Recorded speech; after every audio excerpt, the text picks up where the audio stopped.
Before we begin this morning, we're going to talk about depreciation and whether the price is right. And a lot of us in this room have been in the industry when depreciation has been very, very low, and also when depreciation has been very, very high. So we've got a Slido question at the beginning that we would like your participation in just before we as a panel start to discuss the reasons why and also the consequences of pricing. So if you could take a moment to answer that question. Is corporate jet depreciation rates stable, increasing, decreasing, or completely irrelevant?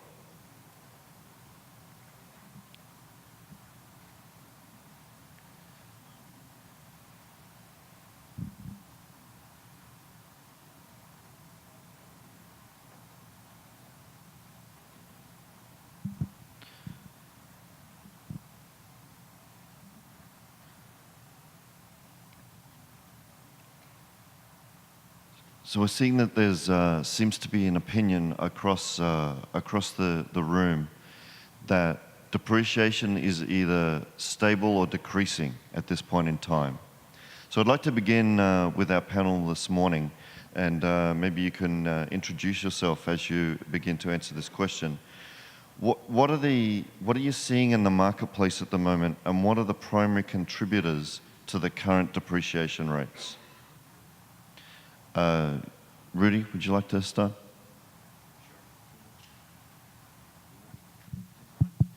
Yeah.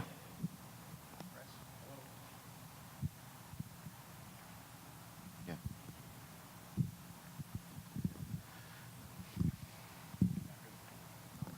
Good morning. There you go.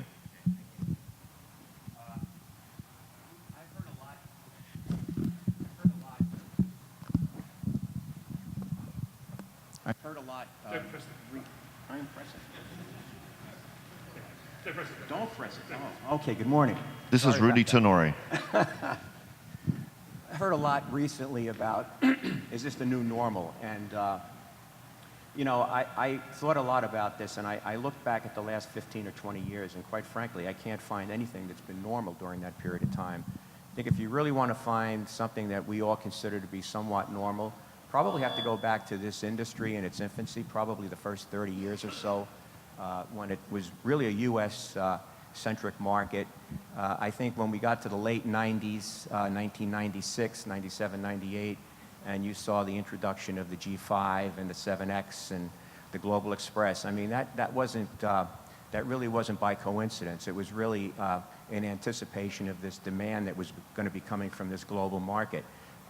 We heard a lot about globalization, emerging markets. We heard, for the first time that I heard, was the BRIC countries that was going to create all of this demand. And it certainly created a lot of demand, and certainly the last 5 years or 6 years leading up to the crisis, the market went completely out of control. I mean, talk about depreciation. Some of the assets were appreciating. Some operators thought that these airplanes were appreciating assets, and that's just absolutely ridiculous. They do depreciate.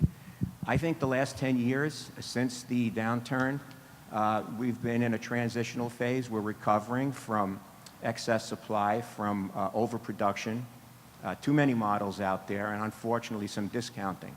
So I think we're still in a transitional phase. I'm not sure if I want to talk about what I think the depreciation rates will be going forward. But I think right now, probably at 5 years, I'm pretty comfortable in that 50 to 55% range. That's not to say that that's going to stay that way in the future, but right now I think that's where we probably are going to be, what we'll probably see for the next 5 years or so. Thanks, Rudy. And before we move to Dan, we are all appraisers on this panel today, and we see two different questions coming from different areas of finance, asking about depreciation. One is about depreciation from a financial reporting perspective, and it's more concerned with book values. What we're talking about today is the depreciation of an asset from a value perspective for market comparisons. So, Dan? Thank you, and good morning. Thank you for having me. Daniel Hall with Flight Consultancy, based in New York. We've all been on these panels now, and we've spoken about how things have changed, and we understand that business jets are depreciating assets. What we've seen in the last year or two is the volatility has certainly come down a little bit.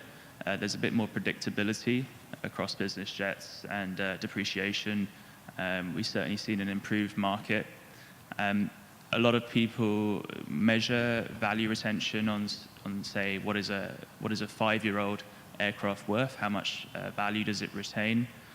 We've taken a look at that, and across business jets that are in production since the downturn, it's averaging around 61% value retention.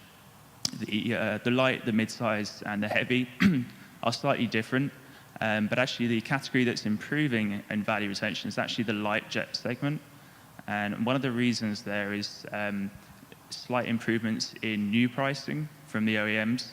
There's a bit more price discipline there on the light jet side, whereas there's a bit more sort of volatility with the new pricing in other categories. And I think going forward, that's going to be one of the biggest drivers towards value retention, certainly for younger aircraft types. Jeff Dorrough with the Mente Group. I would agree with Rudy and with Daniel.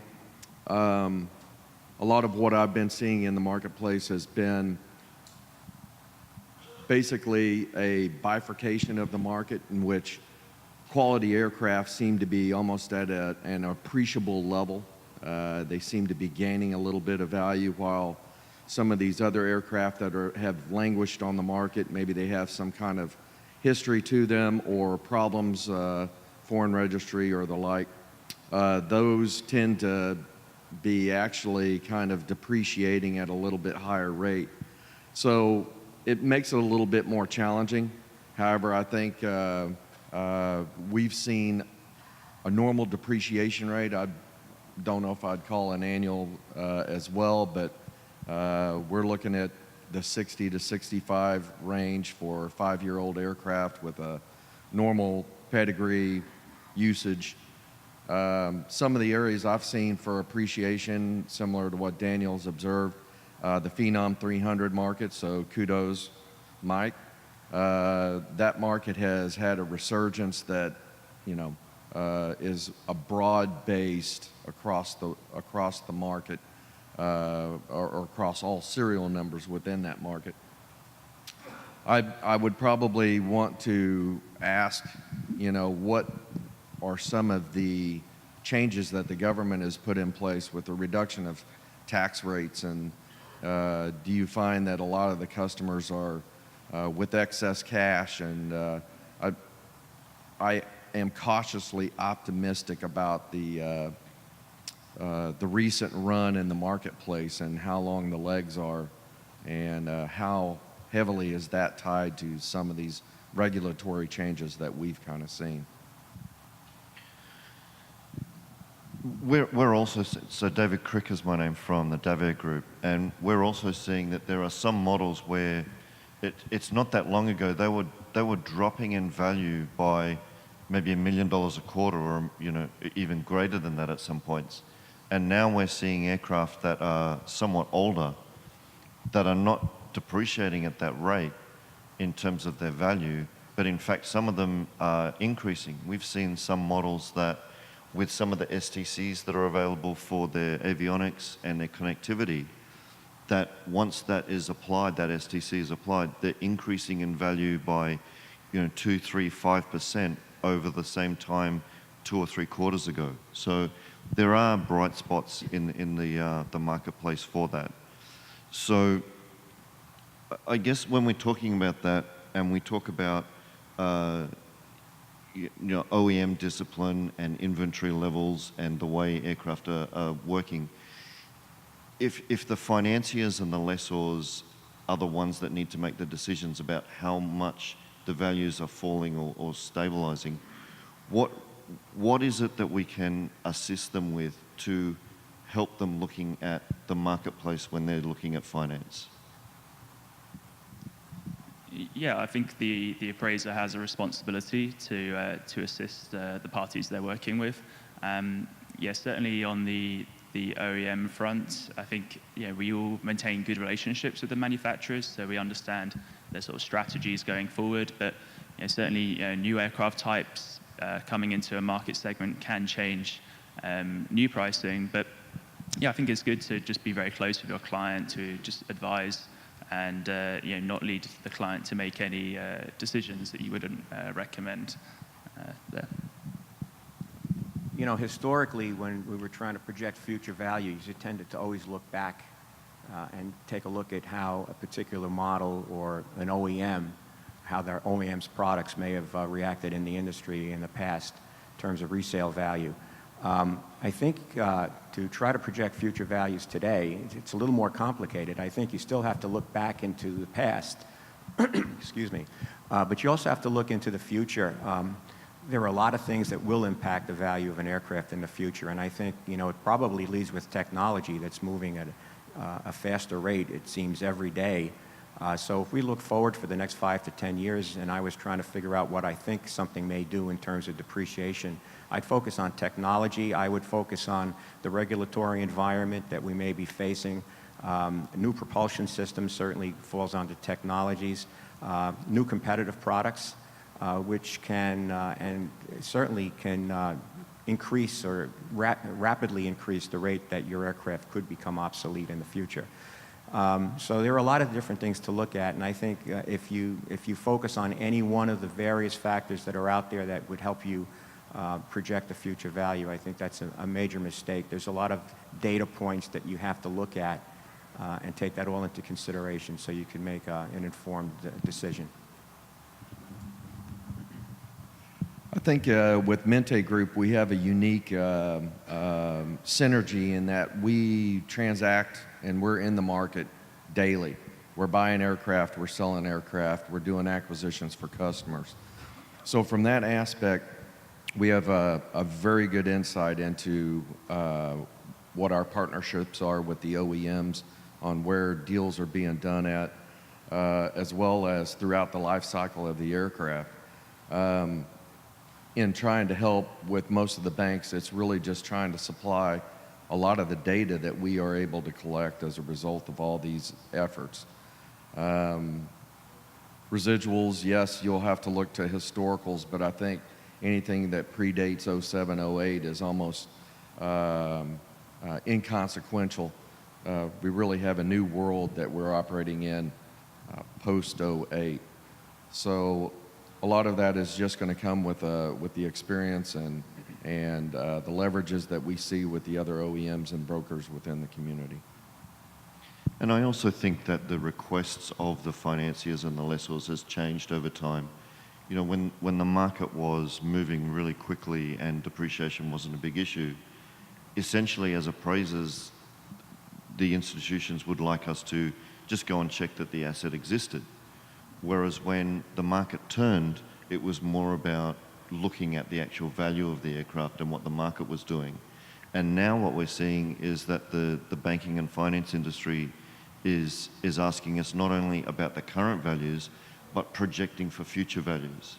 And I think that's where it's difficult to make our levels of assumptions and make sure that it's complying with what the banking sector is actually asking for. Because we have to assume that the market is similar to today, or do we take into account that the market will change in 5 years or the end of term that the aircraft is being provided for?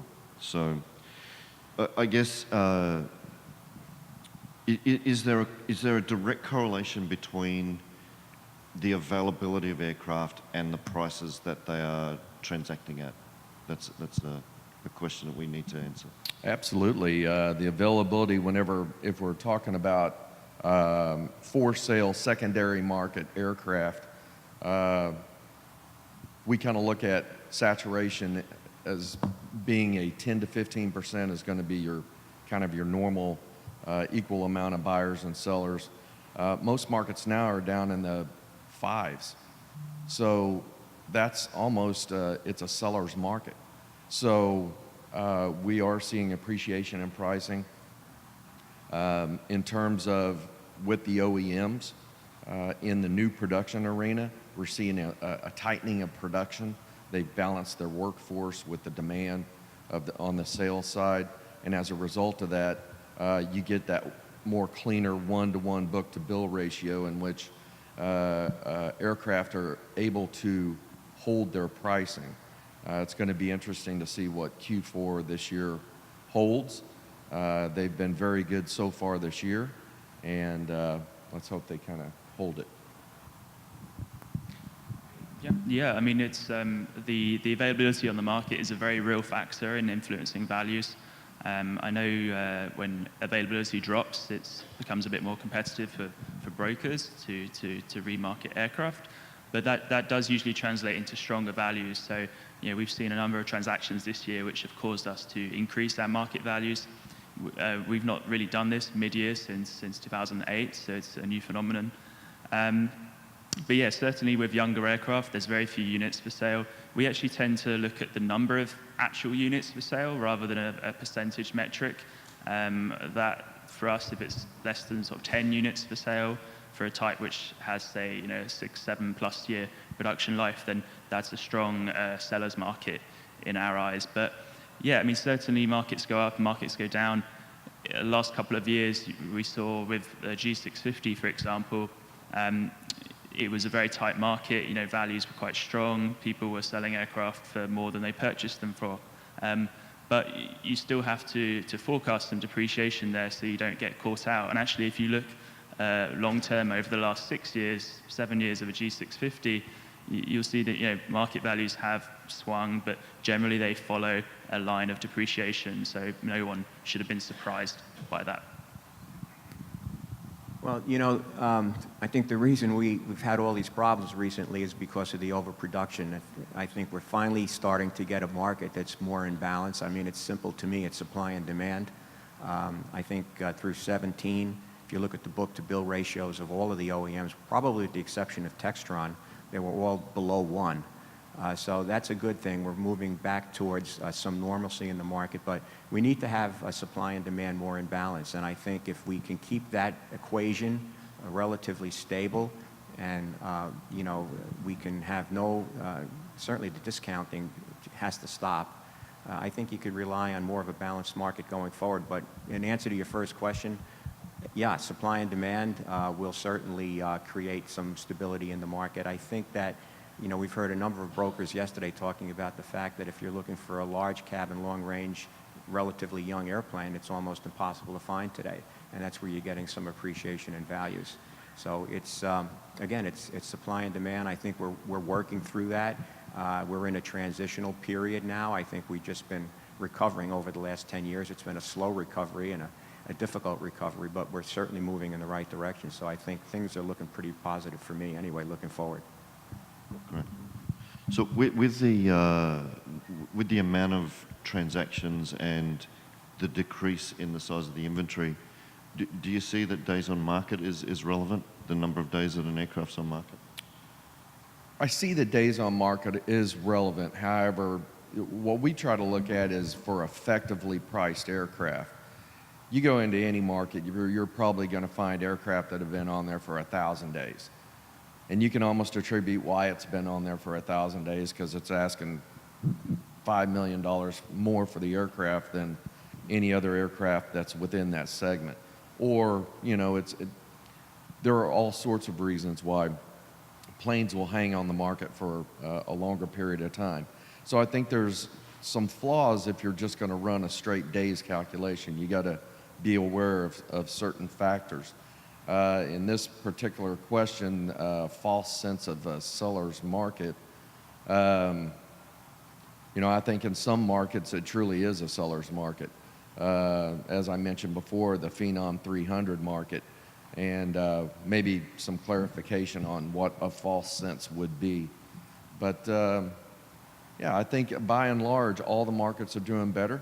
As I said before, I think there's a bifurcation going on in some of the markets, but I think more important than days on market is the amount and level of transactions that's going on. So if in the last 6 months there's only been 1 or 2 transactions of that model, that's a more telling sign than if there's been 6 or 8 transactions of that model type in the last 6 months.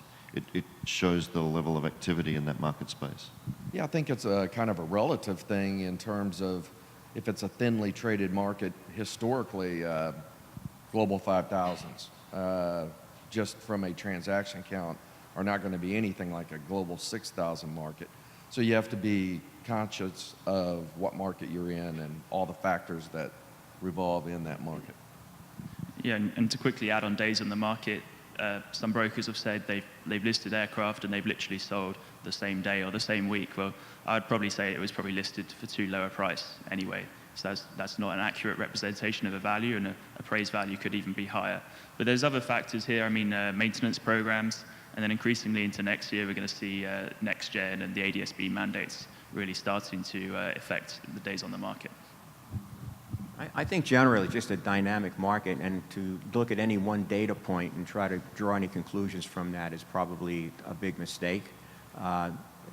Days on the market just don't really tell the whole story. You have to look further into it and find out why. You know, engine programs, maybe some maintenance histories, damage history. There's a lot of things, and certainly overpricing from the seller will create an airplane to sit on the market a lot longer. So it's only one data point. I think you have to look at a lot of the different things.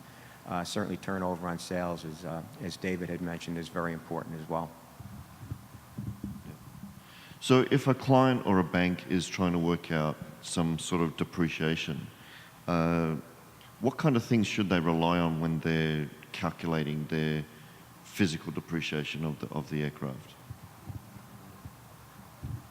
I can tell you that a lot of smart people in the 5, 6, 7 years leading up to the downturn took a lot of residual exposure, and guess what? We all got it wrong. I don't think there's any golden rule for figuring out what the depreciation rates. This industry's not that old. It's 55 years old if you go back to mid-60s when the Lear 20s first came out. So it's a maturing industry. It's constantly evolving, and you know, trying to really come up with some kind of a rule or equation that's going to give you, you know, some basis for calculating residual values into the future or depreciation rates, I think is difficult, and certainly it's a moving target. It's not something that you figure out today and it works for the next 15 or 20 years. You have to evolve with the industry that's constantly changing,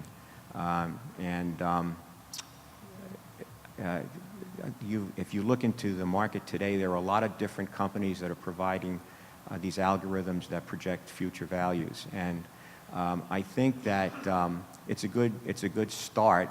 I think it's a data point. If I was calculating a residual or future value on a particular aircraft, I would probably look at all of those, but they're just data points. I think you need to take those points into consideration. And take your own market knowledge and talk to the people in the industry, the brokers, the dealers, the aviation consultants, and get a good sense, and certainly the OEMs with respect to what's happening in the future, to come up with some kind of a reasonable, supportable basis for projecting future values. Yeah, I mean, at the end of the day, people hire an appraiser to give their opinion of value, and certainly right now there's many differing opinions of value, certainly on depreciation and residual values. I mean, briefly, the way we look at it, if someone said to me, rule of thumb, what does an aircraft depreciate? It's 7 to 10% per year, 7 to 10% per year. That 5-year value retention is 61%. Yeah, that's around 9.5% depreciation per annum, which is actually quite high, but we do see the market starting to settle a little bit, and that will probably come down. But you know, not all aircraft are equal. I'm surprised there's not more asset-based financing for business jets. You know, different aircraft have different strengths. One of the biggest strengths that we see in depreciation or retention is actually the position in the production cycle. So the newer technology types, the more sort of younger, more types where you can see a future, particularly a family, they tend to hold their value better compared to their competitors. But there's certainly lots of factors go into it, and really to manage risk, I would probably recommend you use as many sources as you can and actually speak to the community. That's something I think that the commercial aircraft finance market does very well, but I think there could be more sort of two-way speaking in this market. So we know that when the OEMs are building and producing aircraft, they're going to last maybe 40 years plus. But the old adage was that, you know, after about 15 years, there was really difficult to get finance. Do you think that's so? That would seem to indicate that there's around a normal useful life of 15 years for an aircraft. Do you think that's changed? Do you think the dynamics have changed since the downturn in 2008-9? I don't think so. I would probably call useful life more like a 20-year, but it's in the eyes of the beholder, right? So the room is pretty much filled with bankers, and so you have to ask your organization your definition of useful life. And really all I try to do is emulate that. So, you know, 40 years could be useful life for a freighter or a cargo hauler, or charter operators are going to have a different useful life. As you know, in the environment that we're in here with corporate jets, investing in high-grade customers, 20 years is a good number for me. I think the useful life rules are going to be rewritten with 2020 and ADS-B. The average retirement age is currently 34 years for a business jet, but that's looking backwards, and I think looking forwards, that's going to change. But that being said, there's not this active part-out market, which there is in other aircraft asset classes, so that actually keeps aircraft flying for a very, very long time. If we talk about useful life in terms of how long the aircraft is viable, that's one thing. But from a banker's perspective, I can tell you that the amount of years that a bank wants to go out, and certainly if you're leasing the aircraft, that's shortened significantly since we've had the downturn. When I was at Bank of America, we didn't think anything about financing maybe a 10 or a 15-year-old airplane for 10 years.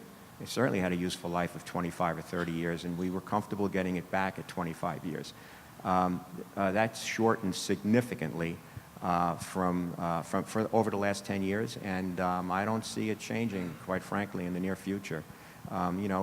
Each year you go out, the risk increases significantly, and a lot of leasing companies and a lot of banks had some significant losses during those periods of time, and they're reacting to that.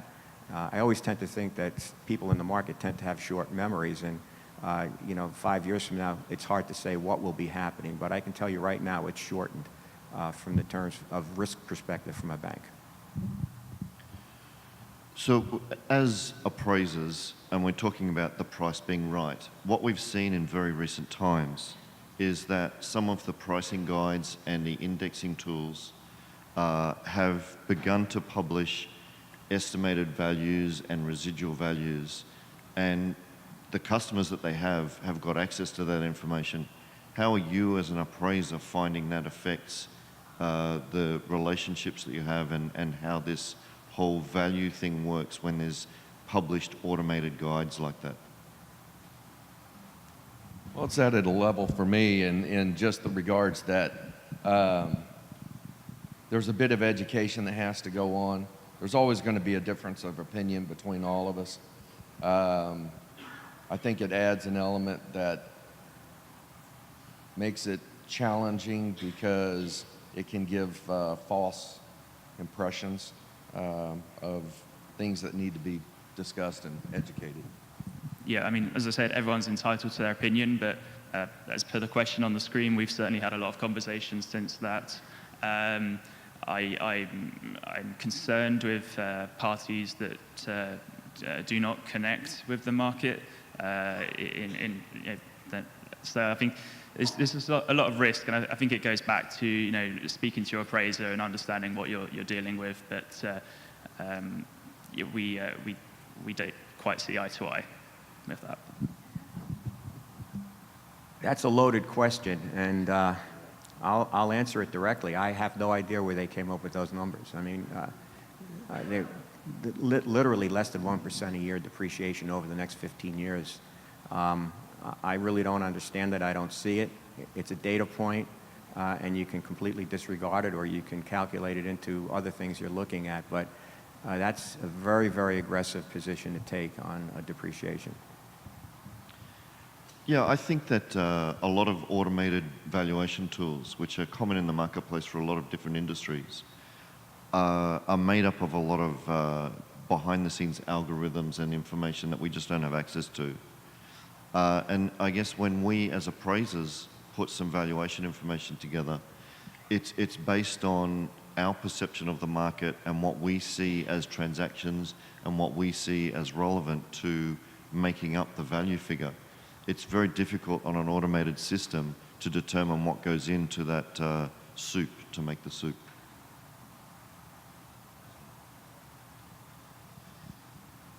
Well, there's a good question. Is there any conflict for Mente Group to buy and sell aircraft while being an aircraft appraiser? Jeff, would you like to answer that? I think I would like to answer that. Does it? No, there's no conflict. I'm not involved in the sale of aircraft. I have a desk in the room where everybody is selling aircraft, but I'm not engaged in the actual practice. So there's no conflict there.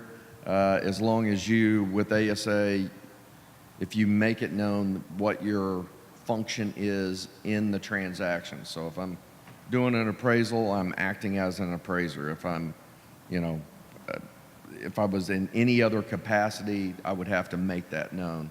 And I'm sure that, there's several of us in the room that work dual. So what you're saying is if you are appraising an aircraft that you're selling or buying, you would just declare that. Is that what you're saying? I couldn't do that as a conflict of interest, yes. So you would decline? Yes, I would decline And appraising. you bring my Rudy own. or Dan or myself? Yes, Right. absolutely. Okay. Why do you think foreign aircraft are among those that are languishing on the market? There seems to be evidence to the opposite to select models. Well, I can speak a little bit to that. We do a lot of appraisal work for aircraft that are non-US located and non-US registered. And I think that there is not necessarily languishing. It's more about the model itself rather than its jurisdiction or registration. It's more about the aircraft than where it is. Anyone else? Well, I would also say that there's kind of a stigma in the marketplace for some countries. I know you do a lot of work in China, and just in the recent years, they've developed a sort of stigma. Nothing against any Chinese registered aircraft. Other countries have a lack of infrastructure. So you might look at India. When I was with Bombardier, we tried forever to get into India, but there's just not the infrastructure. So you have to go to other countries to have your heavy maintenance done and the like. So there's challenges for foreign aircraft. And I think there's a mindset with U.S. buyers that they like to buy U.S. aircraft. So. Yeah, I mean, in a very strong market for many models like today, the US is the largest market, so first they will turn domestically to their aircraft. But we've just had a look at China, and this year China's on track to see 20 aircraft sell in the second-hand market outside of China, and half of those aircraft are going to the USA. So there's no issues with Chinese aircraft moving out, and certainly to the USA. And they're also a mix of both B-registered and N-registered aircraft. Yeah, I agree with Jeff. I mean, there are certain jurisdictions, certain countries in the world that just have a little bit of a stigma attached to them with respect to how they've been maintained and operated. So obviously, in the U.S. being the largest market, if you're looking for a particular aircraft, if you could find it here, you're probably a lot better off than having to go through a deregistration and registration process and importing the aircraft into the country. Obviously, as the supplies dwindle and we can't find aircraft here, we start looking elsewhere. Okay. So there is a guide or a thumbnail that says that after 5 years, aircraft will depreciate to 50% perhaps. What about for 10-year-old and older aircraft? Are we seeing that, or are we seeing different things happen after it gets to 10 years? Yeah, we see the rate of depreciation slowing down a bit once they've gotten older. The initial depreciation is very much in those early years, but a big part of this now is going to be linked to that next gen work, ADS-B work, and also the maintenance programs as well. The aircraft which really depreciate a lot faster are those that are just undesirable in terms of upgrades and maintenance. But there's no, I think, rule of thumb really for a percentage, because when you get to an older aircraft, there are so many variables. Yeah, I think on a base average, you're right. The depreciation rate declines a bit, because it's an aggressive depreciation curve up front. But at 10 plus years old, now you're facing other challenges that you don't look at before. So, maybe you're coming up on a heavy check, maybe you're coming up on an engine overhaul, things of this nature that can seriously affect your residual. Yeah, I agree. I mean, most of these aircraft, good airplanes, have fallen so much in the last 10 years. What you can buy today for $10 and $12 million and up to $20 million is absolutely incredible. I think, though, when you get down to those levels, I mean, there's just a level which you can't go below anymore. You're compressing all the models that come prior to that, smaller models, less performing models. So, but then again, obviously, as you start pushing out beyond 10 years, you do talk about heavy checks, and you talk about regulatory issues, and you get to a point when you're down in that $3 and $4 and $5 million range. It just may not make any sense to overhaul engines or do the upgrades any longer, and ultimately they scrapped out. So Chad's asking, how much does interior cabin choice and exterior paint scheme affect resale or value? How do you see that in terms of the equation that we're trying to put together? Yeah, I mean, there's a lot of things going on there, but for example, configuration. There was a time a year or so ago when many G450s, G550s had aft galleys, and that was seen as sort of slightly less desirable in the market. Those aircraft arguably would sell for a lower value than compared to a forward gallery aircraft. But then fast forward to today, and the market has tightened up, and actually there's very few, maybe just 1 or 2 units with aft gallery. So again, when you fast forward to today, there's no change in value. So it really depends on the market at the time, but certainly there are preferences, and same with colors as well, and the actual finishings. It's important to be sort of universally tasteful rather than tailored maybe to certain countries or tastes. I think the more expensive and the larger the aircraft, I think these issues have a more significant effect. Anyone spending $30, $40 million for a used aircraft typically is going to want their own colors and their own interior and the galley where they want to have it, not necessarily where the fleet may have it. So these are all issues that you have to look at. Certainly when we were looking at new aircraft and we were reaching out into the international markets, tastes are very, very different, and very, very different than what you might expect here in the United States. So we learned that very, very quickly and took a much more active role in agreeing or not agreeing to how an airplane was outfitted. And paint is a relatively easy thing to fix, but certainly the interior was a much more expensive item if you were not comfortable with the way it was being outfitted. Yeah, I think, the cabin interior, we could probably all agree that there are standard configurations for most models out there, and that's kind of defined by the number of aircraft that were built with that configuration. And most of us are accepting of the notion that there are adds and deducts for deviations from that standard. And so, by and large, as Daniel mentioned before, you layer on top of that customer sentiment over time. As he mentioned, back whenever G4s came on, 90s, the sentiment then was an aft galley. What it is now is a forward galley. So there's a difference in pricing that's going to result from that. But at the same time, if you want to have a plane that's pink and purple polka dots, and you think it's the best thing since sliced bread, you're going to have an impact to your value. And I think, I know a lot of the OEMs now, as customers continue to try to, these business aircraft are an extension of your personality. So as people choose these types of interiors, I know the OEMs are doing a much better job of counseling as to the future impact of those decisions.